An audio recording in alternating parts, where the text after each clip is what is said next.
Hello, and welcome to London's Stansted Airport. Although the name may imply that Stansted is close to London, it's not. It took about an hour for me to get there from London last night, on an express train no less, and as you can see here on this map, there's not much around it, so plan accordingly if you book a flight that leaves from here. Stansted is known for being London's low-cost carrier hub, with Ryanair and Jet2 having large hubs there, and pretty much every airline here is a low-cost carrier. The one exception to that is British Airways, who operate a few flights a week from here on their E190s and who I will be flying on today.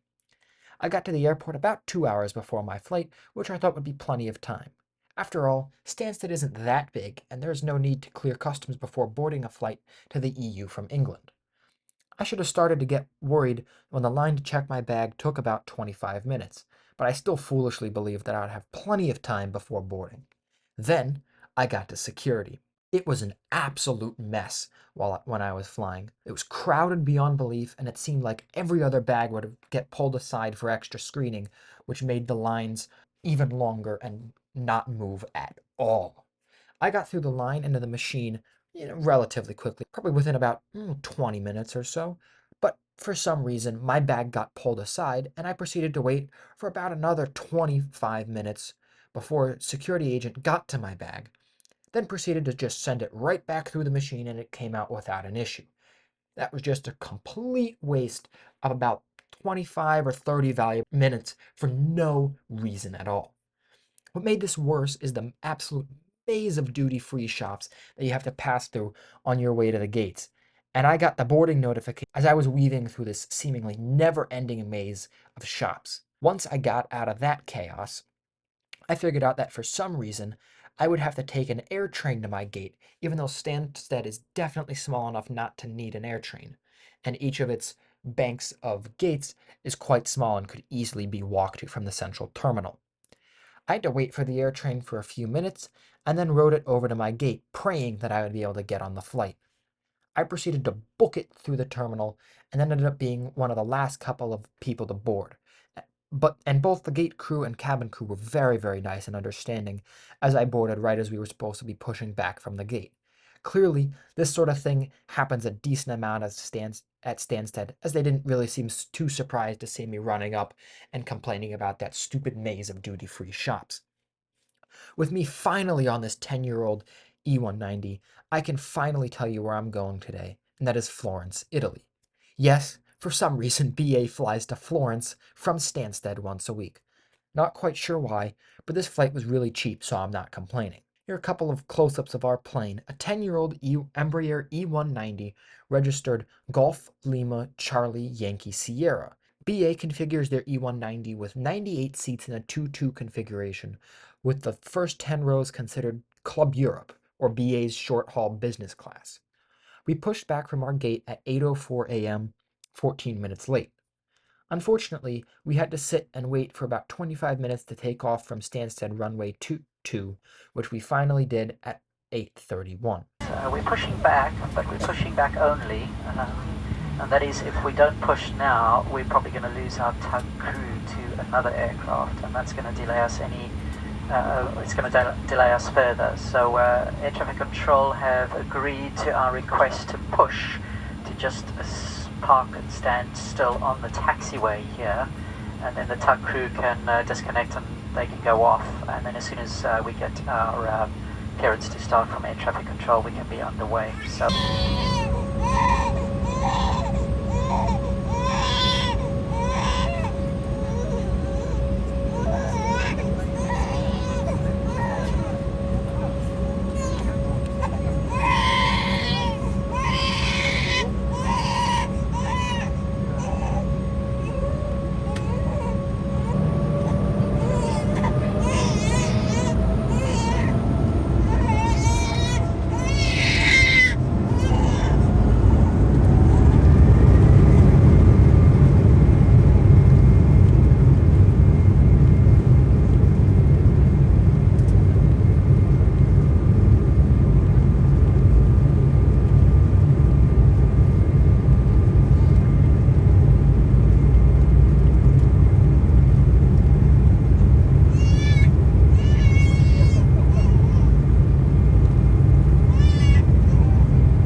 quickly turned towards the southeast and settled into our cruising altitude of 37,000 feet. The seat on BA's E190 is comfortable and spacious.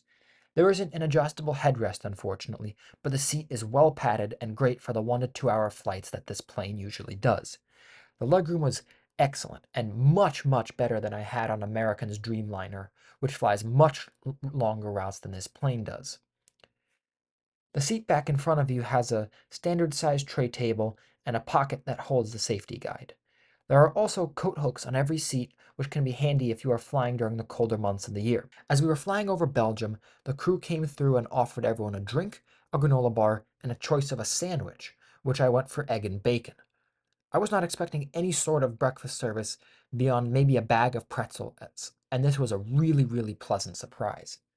The sandwich was actually quite good and something that I wish that US carriers would add to their short-haul routes. Unfortunately, this plane doesn't have any type of in-flight entertainment, neither on the seatback nor a Wi-Fi system, so be sure to download your own entertainment so you aren't bored. But I would recommend just looking out the window, as the views were spectacular on this flight. This route takes you right over the Alps and through gorgeous French, Belgian, and Italian countryside, and I was quite entertained staring out the window for the duration of this flight.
Overall, this was a very, very nice flight. The in-flight service was amazing, the food was great, the seat was comfortable, and not having any middle seats is great. If you take out the chaos at Stansted that is completely out of the airline's control, this was one of my most enjoyable short-haul flights in a while. BA's E190s are wonderful airplanes, though I would highly recommend that you fly them out of London City Airport, where they are usually based, as that airport is much less chaotic and much, much closer to central London than Stansted is. The only downside with these older planes is that there is no in-flight entertainment system or charging ports, but for short-haul flights that isn't that big of a deal. I would personally take the better food offering than in-flight entertainment on a short-haul flight. After about 2 hours in the air, we began our descents into Florence's Amerigo Vespucci Airport and landed on runway 05.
Florence doesn't have any jet bridges, so we deplaned and took a bus over to the terminal to clear customs before entering Italy. I'm spending a couple of days here in Florence before taking the train down to Naples, so stay tuned for that video which will come out soon. If you enjoyed this video and want to see more travel content like this, then hit the like and subscribe buttons, and I will see you all in my next trip report.